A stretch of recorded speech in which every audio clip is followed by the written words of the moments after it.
can you fail at retirement?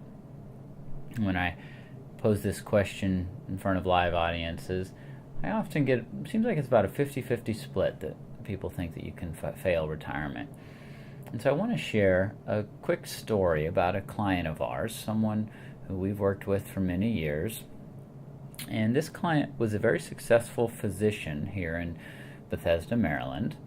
And at a relatively young age, he was not yet 60, he retired. He sold his share of his practice because he was just burnt out. He was tired. He couldn't keep going at the pace he was going. And so he and his wife, they both loved to ski and loved the outdoors. They moved to Colorado, sold their home here, bought a home in Colorado.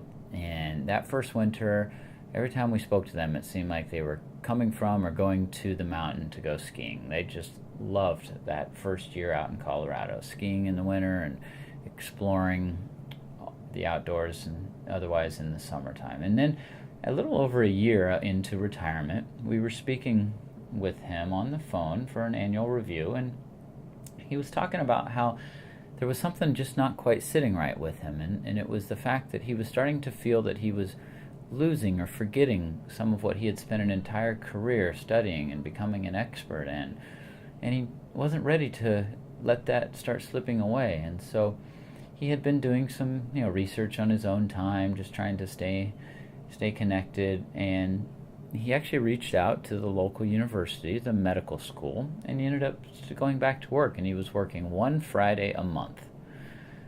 So one Friday a month, and on that Thursday night before he was going to work, he was describing how excited he was, and he could hardly sleep because he just loved being back engaged, and he was helping some of the young doctors, and it was really energizing for him.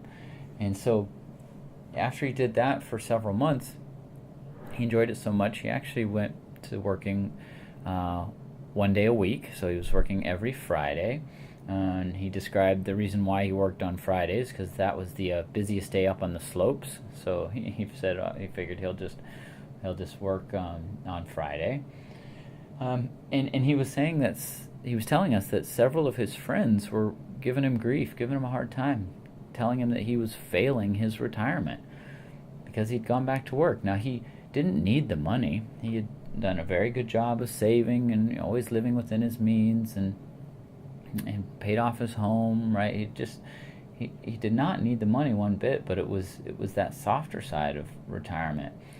And he eventually started working 2 days a week, so he now works Thursdays and Fridays in the hospital, and he's getting paid for a third day to do research on his own, which he said he was doing anyway. and here in our office, we said to him, gosh, we totally disagree with your friends that you're failing retirement. We feel you are just the epitome of a successful retirement, that even though you didn't need the money to go back to work, you're going back to work on your own terms. You're doing it because you want to do it, and you're doing it in the way that you want to do it. And that's ultimately what we're trying to help you with, and what we're trying to get at with this presentation is striking that balance between doing what you want to do in retirement, but being able to afford to do what you want to do in retirement, right? So we need to be prepared for both.